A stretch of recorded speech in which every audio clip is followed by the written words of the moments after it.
Guess some people still don't get movers. He didn't say a word. He just kept walking. They had no idea who his mother was.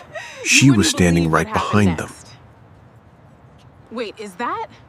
The gymnasium's doors were propped open with orange traffic cones, and the late August heat rolled in through them in waves, carrying the smell of fresh paint and cardboard boxes. Move-in day at one of the country's most prestigious universities was supposed to feel like the beginning of something. For most of the freshmen scattered across that lawn, it did. For one boy standing alone beside 2 duffel bags and a single cardboard box tied shut with twine, it felt like standing in the middle of a stage with no idea what play everyone else thought they were performing. His name was Elijah, and he had been standing in that checking line for 40 minutes without his mother. She had promised him she would be there, not late, not delegated to an assistant, not represented by a driver holding a bouquet of flowers with an apology card attached. There, in person. She had said it 3 times over breakfast that morning, the kind of promise parents make when they already suspect they might not be able to keep it. And somewhere around minute 30 of Elijah standing alone in that line, surrounded by other families laughing and hauling mini-fridges up dormitory stairs, he understood that she wasn't coming. Not yet, anyway. What Elijah did not know, standing there in a plain gray t-shirt and sneakers that had clearly been resold more than once, was that his mother was at that exact moment sitting in gridlocked traffic 4 miles away, gripping the steering wheel of a car she had insisted on driving herself, because 2 hours earlier, her company's entire logistics network had gone dark in the middle of finalizing an 11-figure acquisition, and she had spent the morning making a decision that would define the rest of this story before it had even begun properly. But nobody standing near Elijah that afternoon knew any of that. All they saw was a boy standing alone, wearing clothes that didn't announce money the way half the other students' clothes did, carrying his own bags because there was no one there yet to carry them for him. And in a place where appearances move faster than truth, that was more than enough for some people to decide, instantly and cruelly, exactly who he must be. It started with a laugh, not loud, not even at first clearly aimed at him. A cluster of students near the check-in table, sons and daughters of alumni who had been coming to this exact lawn for generations, were watching the parade of arriving families the way people watch a show they believe they're entitled to critique. And when Elijah stepped forward to give his name at the check-in table, one of them, a boy in a crisp polo shirt with his family's boat visible in a photo clipped to his laptop bag, said just loud enough to be heard, "I didn't know they let people bring their own boxes anymore. Thought everybody here had movers." A few people laughed. Elijah didn't answer. He picked up his duffel bags and walked toward his assigned dormitory, and if you had been watching closely, you would have seen something in his jaw tighten, something practiced, the specific stillness of a young man who had absorbed this particular kind of comment before and had learned, the hard way, that reacting rarely made it stop. What none of those students understood in that moment, laughing at a boy they had decided, based on nothing but the size of his bags and the plainness of his clothes, was poor, was that the woman who was supposed to be standing beside him ran one of the largest privately held companies in the country, a company whose logo several of their own parents' investment portfolios depended on, a company that 6 months earlier had donated an amount of money to this exact university large enough to have an academic building's naming rights currently under negotiation with the Board of Trustees. Elijah had asked his mother more than once over the years why she never let anyone at his schools know who he was, and every time she had given him some version of the same answer. "I want people to meet you before they meet my money," she used to say. The moment they know, that's all they'll ever see. So Elijah had grown up the quiet way, in modest apartments that had nothing to do with what his mother could have afforded, attending public schools instead of the private academies her name could have opened, because she believed, fiercely, stubbornly, that the only way to raise a son who knew his own worth was to make sure nobody handed it to him wrapped in her success. It had cost her something too, that decision, though Elijah wouldn't fully understand how much until later. There were galas she attended alone, board dinners where colleagues asked politely about the family, and she gave vague, careful answers, entire years where the most powerful woman in several rooms went home to a modest two-bedroom apartment because she refused to let her son grow up believing wealth was something you were owed rather than something you built. Her name was Vivian, and the empire she had built did not begin with an inheritance or a lucky break. It began 22 years earlier in a rented office above a laundromat with a business plan rejected by 11 different banks before the 12th finally, reluctantly said yes. Vivian had been a young black woman in an industry that at the time barely acknowledged women like her existed, let alone belonged in a boardroom. She had been underestimated in every single meeting of her early career, mistaken for an assistant more times than she could count, asked more than once to fetch coffee in rooms she had been invited into as the primary investor. She used every single one of those moments as fuel. By the time Elijah was born, the company was already profitable. By the time he turned 10, it had gone from regional success to a name recognized in boardrooms across 3 continents. And through every stage of that rise, Vivian made one decision that never wavered. Her son would never know a version of himself that existed only in relation to her success. He would build his own footing first. The world could learn who his mother was later, if it ever needed to know at all. This is the part of the story that matters most, the part almost nobody around Elijah that day understood. He was not poor. He was, by any conventional measure, one of the most quietly privileged students on that entire campus. But he had also never once, not for a single day of his life, been raised to display it. He didn't own the newest version of anything. He had never flown anywhere other than coach, because his mother believed with the same conviction she brought to every boardroom decision that comfort without earned understanding produces entitlement, and entitlement was the one inheritance she refused to pass down. So when he stood in that check-in line carrying his own bags in slightly worn sneakers, he wasn't performing poverty, and he wasn't hiding wealth out of shame. He was simply, entirely, being exactly the young man his mother had spent 2 decades intentionally raising him to be. And a handful of strangers looked at that intentional humility and mistook it instantly for something to mock. The comments didn't stop at check-in.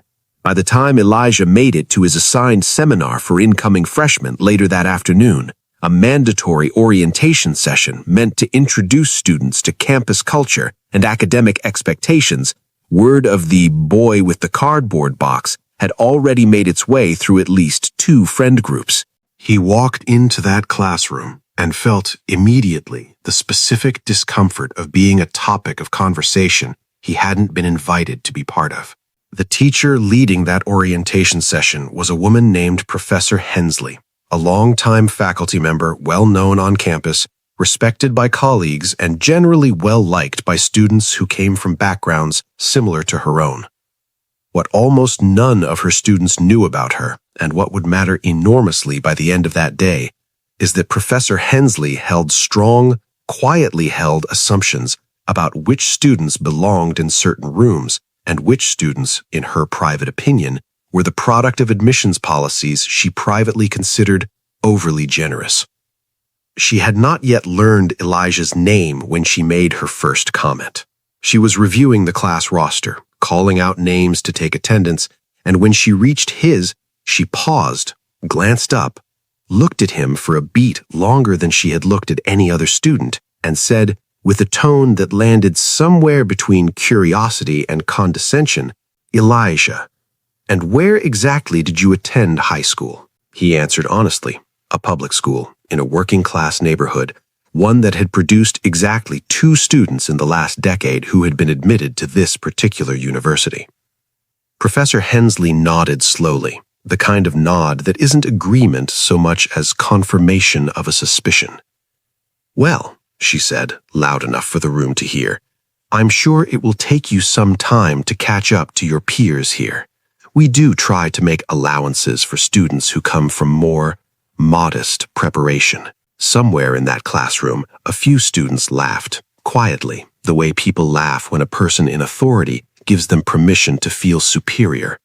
The boy in the polo shirt from the check-in line was in that seminar too, and he leaned toward a friend and said something under his breath that made two more people laugh.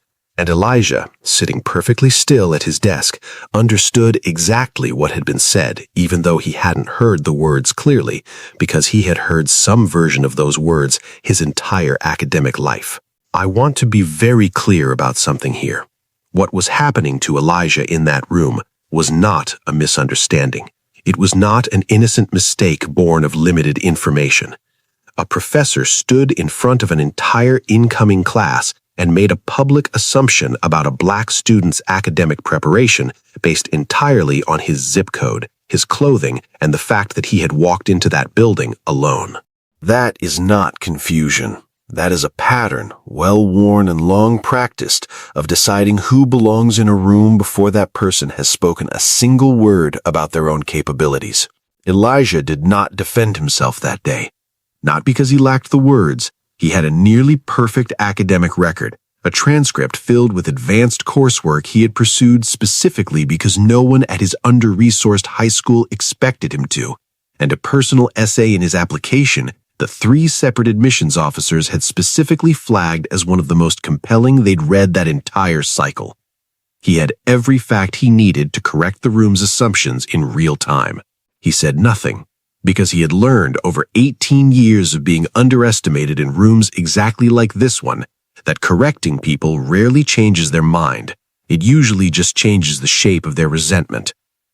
That evening, after the seminar, after another small cluster of comments in the dining hall about his shoes, his backpack, the fact that he'd ordered the least expensive meal option available, Elijah sat alone on the low brick wall outside his dormitory and called his mother. He didn't tell her everything. I think it's important you understand that too, because it explains part of what happens later. He told her he'd made it to his dorm fine, that orientation had gone okay, that he missed her and wished she'd been there for check-in like she promised. He didn't mention Professor Hensley. He didn't mention the boy in the polo shirt. Some part of him, even in that moment, was still protecting the version of himself his mother had worked so hard to build, a version defined by quiet resilience rather than complaint.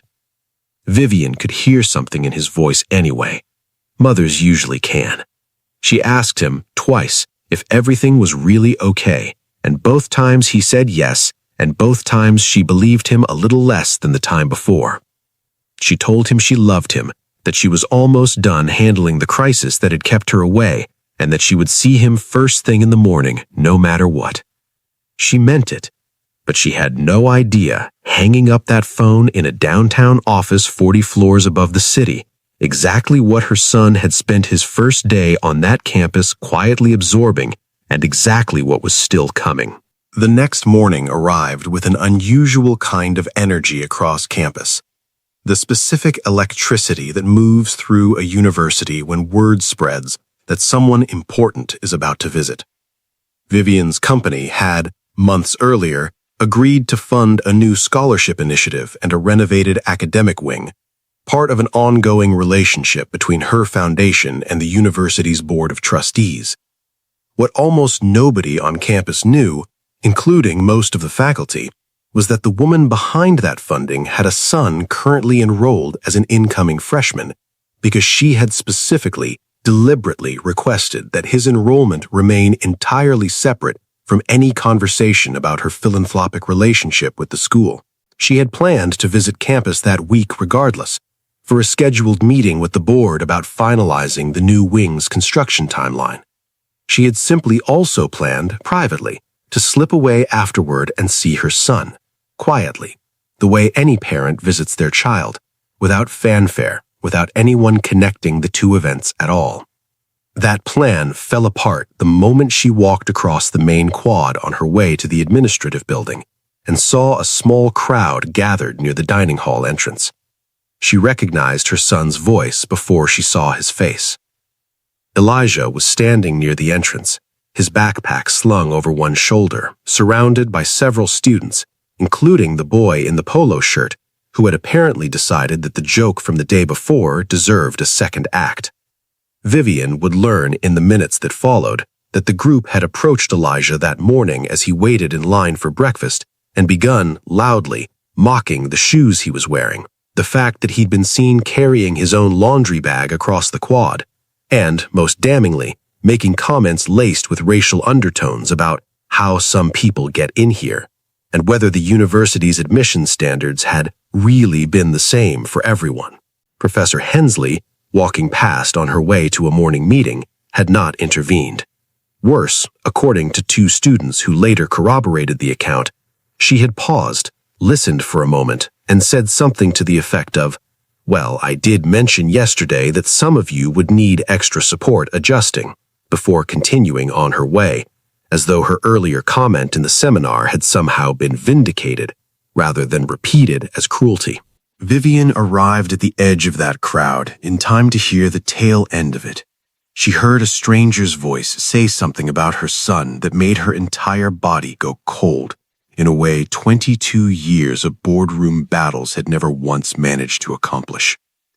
And then she heard her son's voice, quiet, steady, but with a crack running underneath it that only a mother would recognize, say, "You don't know anything about me." She didn't say a word at first. She walked forward, through the small crowd, people parting instinctively, the way people do around someone who carries an unmistakable air of authority. And she stood beside her son, and she put her hand on his shoulder. The reaction across that small crowd happened in stages, and if you could have frozen that moment and watched it unfold frame by frame, you would have seen something remarkable. The specific, visible shift of recognition crossing face after face as people realized exactly who was standing in front of them. Vivian was not a private figure in the way Elijah had always been. Her face had been on business magazine covers, she had spoken at the university's own leadership summit 2 years earlier, standing on a stage in that very same quad, delivering a keynote about resilience and building something from nothing that half the students now standing frozen in front of her had been required to attend as part of a first-year seminar series. Several of them had, in fact, taken notes on that exact speech. A few had even quoted it in their admissions essays.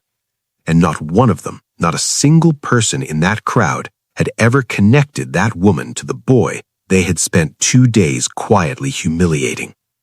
The boy in the polo shirt was the first to fully understand what was happening, and the color drained from his face in a way that would have been almost satisfying to witness if the moment hadn't been so heavy with everything that had led to it.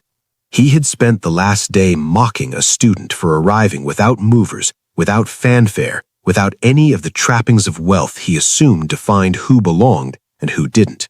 And now he was standing 3 feet away from that student's mother, a woman whose name was, at that very moment, being engraved onto a building less than 400 yards from where they stood. Vivian did not raise her voice.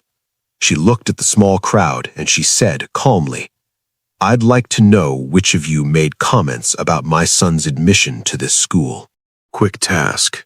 If you are enjoying and believe stories like this deserve to be heard, like and subscribe to this channel. Thank you. Now back to the story. The place went dead silence.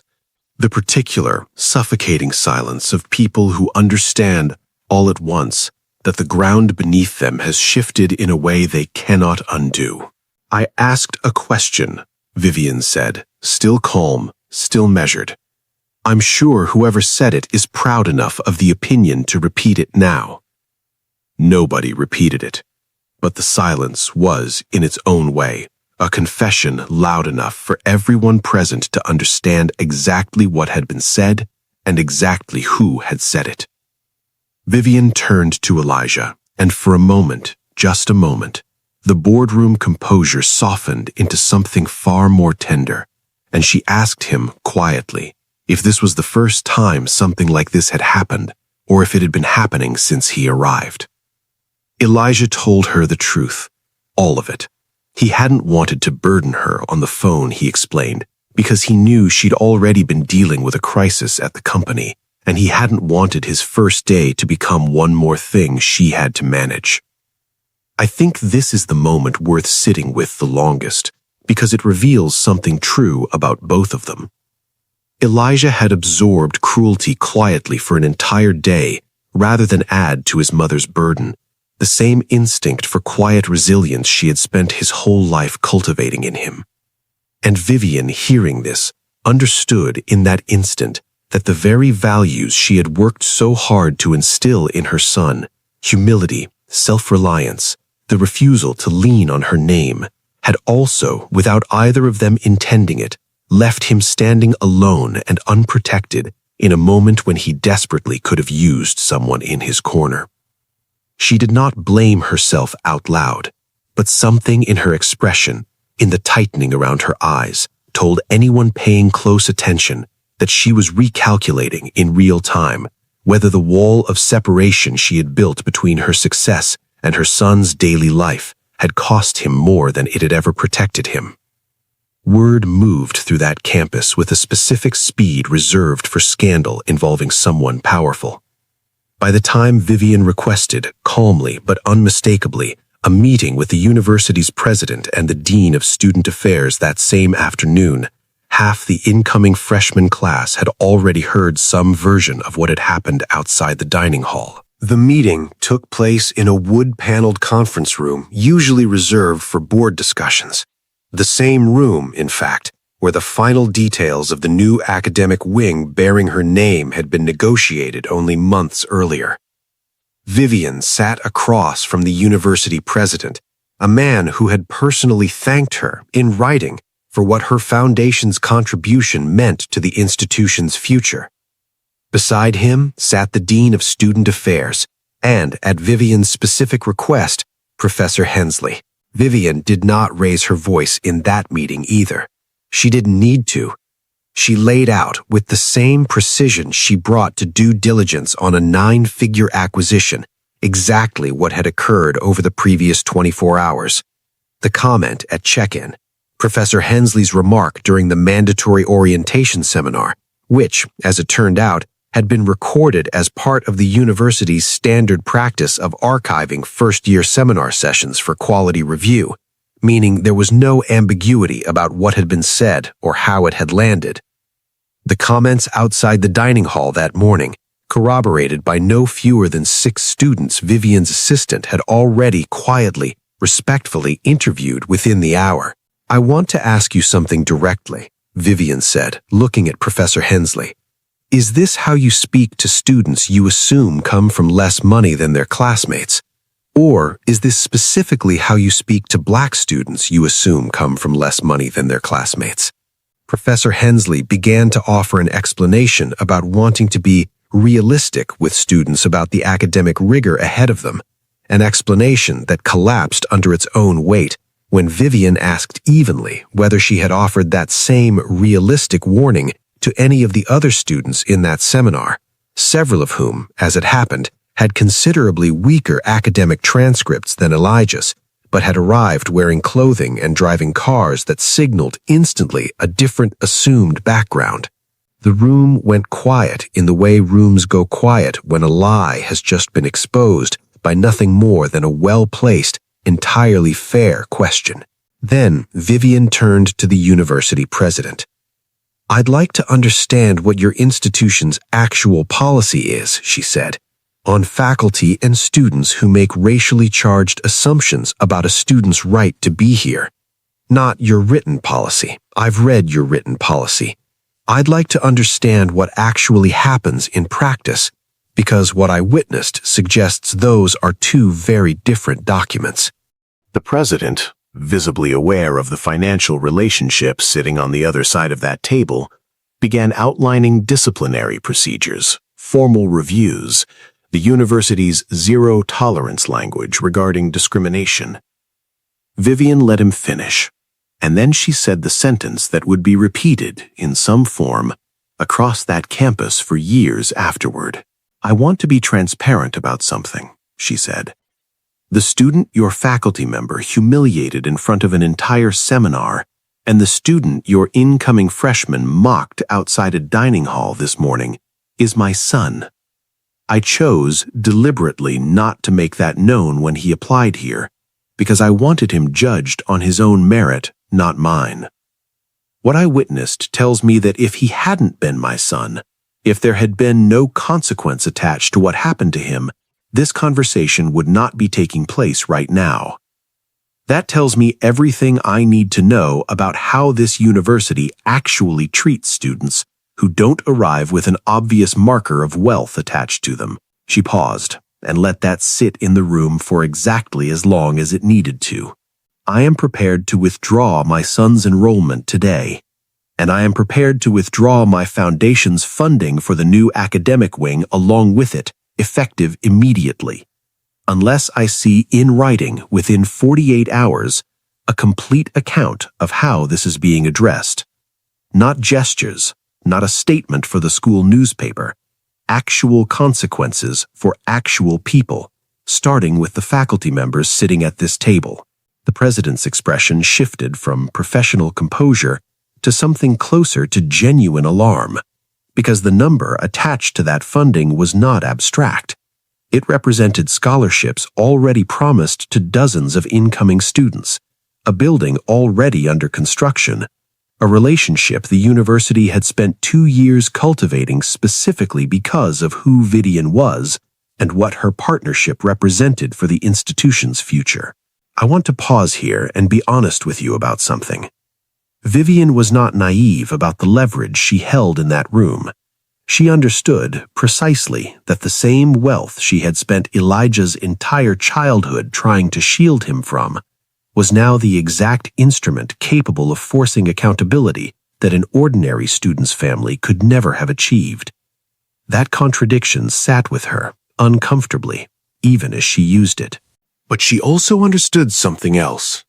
Something she said to Elijah privately later that same evening. That if her position and her resources could be used to protect other students who would come after him, students without a mother who could walk into that boardroom and change the entire conversation in 15 minutes, then using that leverage wasn't a betrayal of the values she'd raised him with.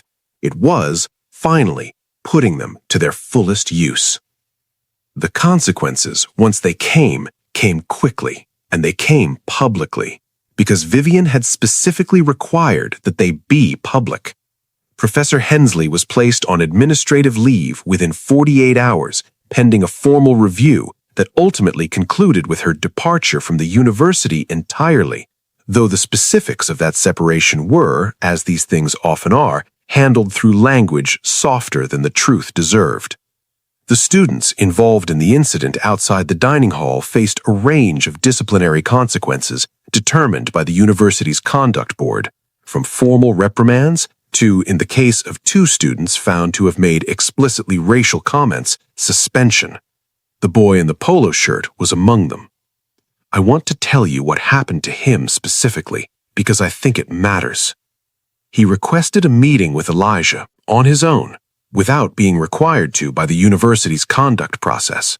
Vivian found out about this request only after it had already happened, which I think tells you something about how genuine it actually was. He sat across from Elijah in a nearly empty campus coffee shop and apologized, not with the polished, lawyer-adjacent language of someone protecting his own record, but haltingly, uncomfortably, admitting that he had made assumptions about Elijah within the first 10 seconds of seeing him, assumptions he had never once had to examine before, because nothing in his life had ever forced him to. Elijah listened. He didn't offer forgiveness immediately, and I don't think he owed it immediately, and this story isn't interested in pretending that forgiveness should be instant simply because it makes for a tidier ending. But he did say something that the boy apparently repeated months later to a mutual acquaintance who eventually told Vivian that the assumption itself was the problem, not the poverty it assumed, because there was nothing shameful about arriving with 2 duffel bags and no movers. and the fact that it had taken discovering who his mother was for that assumption to be treated as a problem worth addressing was, in its own way, its own kind of injustice. Vivian heard that second-hand account, and something about it settled a question she had been quietly turning over since the moment she walked across that quad. Her son had not needed her wealth to be worthy of respect. He had always been worthy of it. What her wealth had done, in the end, was force an institution to finally act as though that worthiness had never been conditional in the first place. In the weeks that followed, Vivian made a decision that surprised even our closest advisors. She did not simply issue a statement or increase her funding as a symbolic gesture of forgiveness toward the university. She restructured an entirely new component of her foundation's involvement, one specifically focused on training faculty and staff across the institution on the exact pattern that had nearly cost Elijah his first days on that campus. The quiet, often unconscious assumptions made about students based on appearance, background, and race, long before those students had been given a single chance to demonstrate who they actually were. She named it, deliberately, not after herself and not after Elijah, but after the 2 duffel bags and single cardboard box he had carried across that quad alone. The Carried Initiative, a program eventually adopted in modified form by 3 additional universities within 2 years, focused entirely on training institutions to recognize the difference between genuine concern for a struggling student and the far more common, far more damaging habit of deciding instantly and unfairly exactly who does and doesn't belong before they've said a single word. Elijah stayed enrolled. He didn't need his mother to withdraw him, and in fact, he specifically asked her not to, because leaving, he told her, would have meant letting the people who mocked him decide the shape of his future, instead of letting him decide it himself. He finished that first semester with one of the highest grade point averages in his incoming class, a fact that several of the same students who had once mocked his shoes now knew intimately, because they sat 2 seats away from him in required courses and watched him, week after week, answer questions none of them could. Vivian never became a visible presence on that campus after that week. She kept her promise to herself and to Elijah that his college experience would remain, as much as possible, his own. But every student who walked past the new academic wing bearing her family's name over the following years walked past a small, easily missed plaque near the entrance, one Vivian had insisted on personally, that read simply, "Worth is not something you arrive with. It is something you have already carried, whether anyone noticed or not." If there is one thing worth carrying with you from everything you've just heard, let it be this. The assumptions people make about someone in the first 10 seconds of meeting them say considerably more about the person making the assumption than the person being judged. A boy carrying his own bags across a quad was never poor in any way that mattered. He was raised deliberately and carefully to understand that his worth had never depended on what he could display, only on who he chose to become when nobody was there to display it for him. And somewhere in boardrooms and classrooms and quads across this country, there are people right now deciding, instantly and unfairly, exactly who belongs in the room with them, based on nothing more than a pair of worn sneakers or a cardboard box tied shut with twine. The real measure of any institution, any classroom, any person, is not how they treat the ones who arrive with an obvious marker of power attached to their name. It's how they treat the ones who arrive with nothing but 2 duffel bags, a cardboard box, and the quiet, unproven dignity of simply showing up. Thanks for watching. This story was made and produced by Akavox. And don't forget to like and subscribe.